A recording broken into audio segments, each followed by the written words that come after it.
Saint Lawrence ದೇಗುಲ ಅಥವಾ ಸ್ಥಳೀಯವಾಗಿ ಕರೆಯಲ್ಪಡುವ ಅತ್ತೂರು ಚರ್ಚ್ ಭಾರತದ ಕರ್ನಾಟಕ ರಾಜ್ಯದ ಉಡುಪಿ ಜಿಲ್ಲೆಯ ಕಾರ್ಕಳ ತಾಲೂಕಿನ ಅತ್ತೂರು ಹೆಸರಿನ ಹಳ್ಳಿಯಲ್ಲಿರುವ ಒಂದು ಪ್ರಸಿದ್ಧವಾದ ಕ್ರೈಸ್ತರ ಧಾರ್ಮಿಕ ಕೇಂದ್ರವಾಗಿದೆ. ಕಾರ್ಕಳದ ಅತ್ತೂರು ಸಂತ ಲಾರೆನ್ಸರ ಕ್ಷೇತ್ರ ಇದು ಇತರ ಕ್ಷೇತ್ರಗಳಿಗಿಂತ ಭಿನ್ನ. ಇಲ್ಲಿ ಸ್ವಧರ್ಮೀಯರಿಗಿಂತ ಅನ್ಯ ಧರ್ಮೀಯರೇ ಹೆಚ್ಚಾಗಿ ಬರುತ್ತಾರೆ. ಸಂತ ಲಾರೆನ್ಸ್ ನಲ್ಲಿ ತಮ್ಮ ಹರಕೆಯನ್ನು ಇಡುತ್ತಾರೆ. ಭಕ್ತರ ಹರಕೆಯನ್ನು ಈಡೇರಿಸುವ ಈ ಅತ್ತೂರು ಸಂತ ಲಾರೆನ್ಸರ ಕ್ಷೇತ್ರ ಸರ್ವಧರ್ಮದ ಸಮ್ಮಿಲನದ ಜೊತೆಗೆ ಪವಾಡಗಳಿಗೆ ಸಹ ಪ್ರಸಿದ್ಧಿ ಪಡೆದಿದೆ.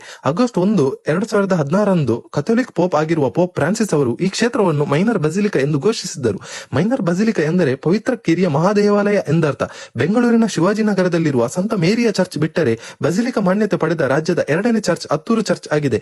ಮಾತ್ರ ಅಲ್ಲ, ದೇಶದ 22 ಚರ್ಚ್ಗಳ ಪೈಕಿ ಅತ್ತೂರು ಚರ್ಚ್ ಒಂದಾಗಿರುವುದು ಕ್ಷೇತ್ರಕ್ಕೆ ಸಂಧಿಸಿರುವ ವಿಶ್ವ ಮಾನ್ಯತೆ ಇದಾಗಿದೆ.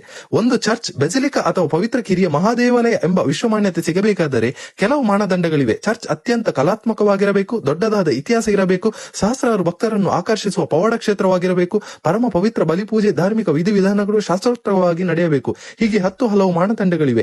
ಈ ಎಲ್ಲಾ ಮಾನದಂಡಗಳನ್ನು ಮೀರಿರುವ ಕಾರ್ಕಳದ ಅತ್ತೂರು ಲಾರೆನ್ಸರ ಕ್ಷೇತ್ರ ಈಗ ವಿಶ್ವಮಾನ್ಯತೆ ಸಿಕ್ಕಿದೆ. 17ನೇ ಶತಮಾನ ಅಂದರೆ 1759ರಿಂದಲೂ ಸಂತ ಲಾರೆನ್ಸರ ಪುಣ್ಯಕ್ಷೇತ್ರ ಅನೇಕ ಕಾರಣಗಳಿಂದ ಪ್ರಸಿದ್ಧಿ ಹಾಗೂ ಪೌರಾಣಿಕ ಹಿನ್ನೆಲೆಯನ್ನು ಹೊಂದಿದೆ.